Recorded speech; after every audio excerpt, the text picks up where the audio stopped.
Who better to talk about Godzilla with than someone who worked on Godzilla? Yoko Higuchi is a New York-based filmmaker and lifelong Godzilla fan. At his production company, Resistance Pictures, he writes, produces, edits, and directs short films ranging from high-concept science fiction pieces to the highly ambitious One-Shot Punch series, which showcase one continuous take fight scenes that are filmed entirely on an iPhone. Higuchi was inspired to enter the filmmaking world by none other than Hideaki Anno, the creator of the incredibly popular Neon Genesis Evangelion anime series and movies. This simple fact is honestly all kinds of ironic, considering that Yoko Higuchi's first feature film that he actually got to work on was none other than Shin Godzilla. All the way back in 2015, Yoko found himself in a position most lifelong Godzilla fans never, ever will, working on the set of the latest Japanese Godzilla movie. He was a production assistant, a PA, that got to work in the special effects department, and his story is an incredible one. Oh, and I feel the need to mention before you ask, no, Yoko is not related to Shin Godzilla's co-director Shinji Higuchi, something that apparently created a lot of confusion on set. I was very, very fortunate to have a nearly 4-hour-long conversation with Yoko about everything: Shin Godzilla, his journey as a filmmaker, and of course, Godzilla in general.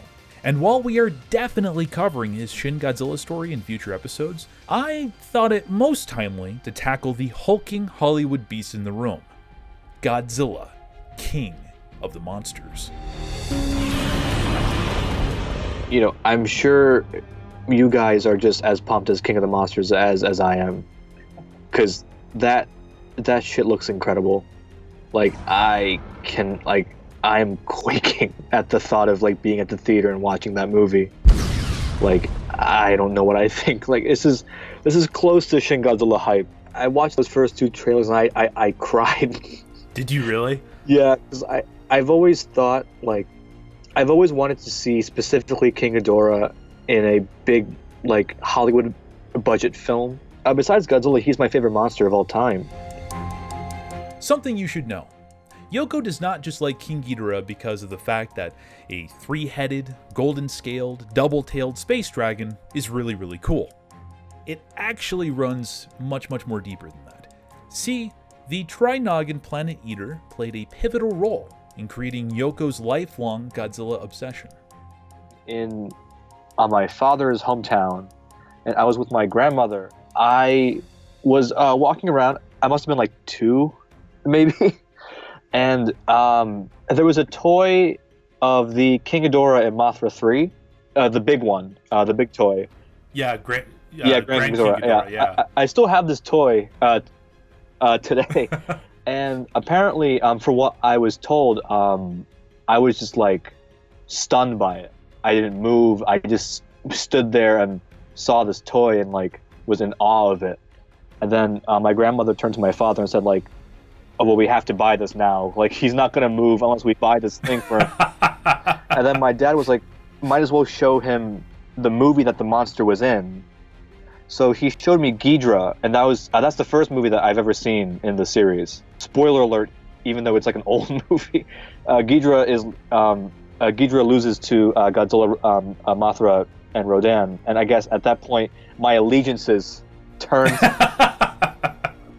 It really is no wonder why Yoko is so excited to see the 2019 Hollywood version of King Ghidorah. He continued to share his thoughts on the matter. I've always wanted to see what American CG would do for him. How terrifying would he be with like that photorealistic animation on him? Because Godzilla looked really good in 2014. The effects for him are outstanding. The movie is 5 years away from the 2014 one, so I was just imagining what Ghidorah would look like, and then the first trailer kind of had a shadow of him, and at that moment I lost it. And then in the second trailer, Godzilla and King Ghidorah like run towards each other. I was at work when it came out, so I was like, no, I can't watch it at work, because if I watch it at work, I'll cry. So I waited when I got home, and I saw it on the big screen, like on my television, and I saw it. I must have seen it like 15 times after the first time. I couldn't stop watching it. I'm just so excited for it. It just looks so good. And like the merchandise is coming out. I'm like, oh my god, I gotta save money to buy all the merchandise for it. I'm screwed. Godzilla King of the Monsters is not even in theaters yet, but its sequel, Godzilla vs. Kong, has already wrapped production and will be theatrically released in March of 2020, less than a year away. Speculation has run rampant as how this movie might play out, but there is one prevailing theory that stands taller than the rest, and that is this. Godzilla and Kong will not just be fighting each other, but will most likely be taking on a larger, currently unnamed enemy titan. What I'm guessing is they're probably going to fight, and then them two will fight something else.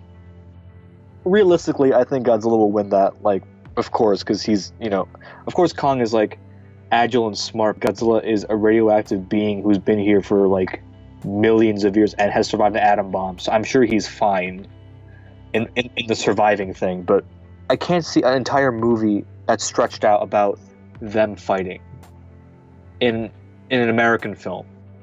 I have a hunch that they're going to fight something bigger, which I don't know. Like, some people are saying destroy. I'm like, I guess that makes sense, but I don't know. I really don't know. One of the more interesting topics that I tackled with Yoko is this current bizarre era of Godzilla we find ourselves in.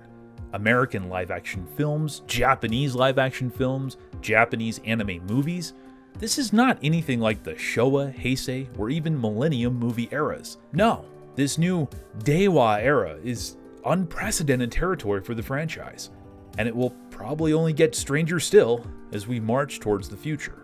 As you said, I think it's riding on Shin. Like, every year we've had a Godzilla thing since Shin.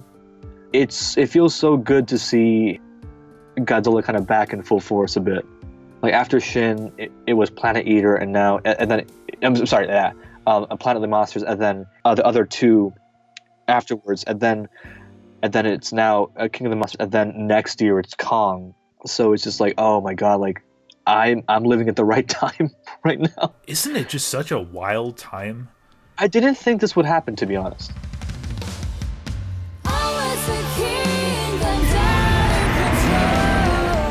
To have the Japanese movies and the American movies concurrently, and it's not like the Heisei or the Millennium movies where it's like a year after year thing. It's just like these completely random, completely totally different tonally, aesthetically. Yeah, like, props to the guys who made the anime Godzilla series, because like I know that it's not as well received in the fan base, I think, but I enjoy those three movies simply because like they are very different, and it's a very, again, like following the whole Shin Godzilla thing, like it's very much an evolution of the franchise and of the character, and I think it was a very self-contained story in that trilogy. So I thought, oh wow, like, okay, so they're really trying something different here, and I appreciate that. Just him being a plant and Ghidorah not having like a physical form, like, okay, they're really thinking outside the box, and like they're trying to, like, going back to the whole thing about being daring, just didn't care about what the fans thought, but also kind of kept true to what the original was. It was just like weird, and I just liked it. That it was so strange. Now we have the very kind of traditional, like, Godzilla, Mothra, King Ghidorah, Rodan thing, which is good. Like, I kind of want to see, the old, like, traditional, like, monster brawl thing back after having a political thriller and a trilogy of, like, weirdly philosophical movies. I'm like, yeah, I kind of want a versus battle now. And plus, I think it's the Americans' turn to actually deliver a versus battle with the American money and with the American CGI. Yeah. Let the Japanese reinvent the wheel rather than Hollywood always trying to do that. You know what I mean? I think they can't miss this opportunity because Godzilla is again back in the spotlight with these American movies, and it's going to make big bucks in Japan, obviously. So I don't think Toho's going to miss this opportunity. I think they're going to run with it. It's exciting as a fan, like, to see what's happening nowadays, and the reemergence of this classic character. And it's a character that kind of, like, not many people gave a shit about in America at least, like, nobody really cared about Godzilla, I think, until 2014. The mass populace, I mean, like of course there are fans here, but like the general public was like, you know. Oh yeah, there's just nothing in the public consciousness. Yeah. You know, it had been 10 years since the last Godzilla movie, and it's like, a guy in a rubber suit, like, you know, who gives a shit? Like, that's the response I usually hear. Like, it's a guy in a suit, who gives a fuck? But after 2014 came out, everyone was like, oh, this is cool, like, this is awesome. And then the trailer for King of the Monsters came out at Comic-Con. They were like, oh shit, this is cool.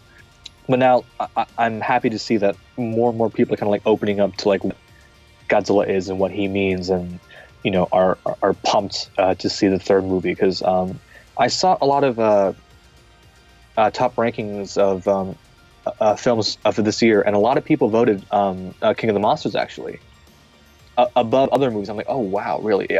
I think the top 3 for a lot of people were, I think, Avengers Endgame, obviously, and then Star Wars, because it's Star Wars, and they put either one Marvel or DC movies after that, and then Godzilla King of the Monsters.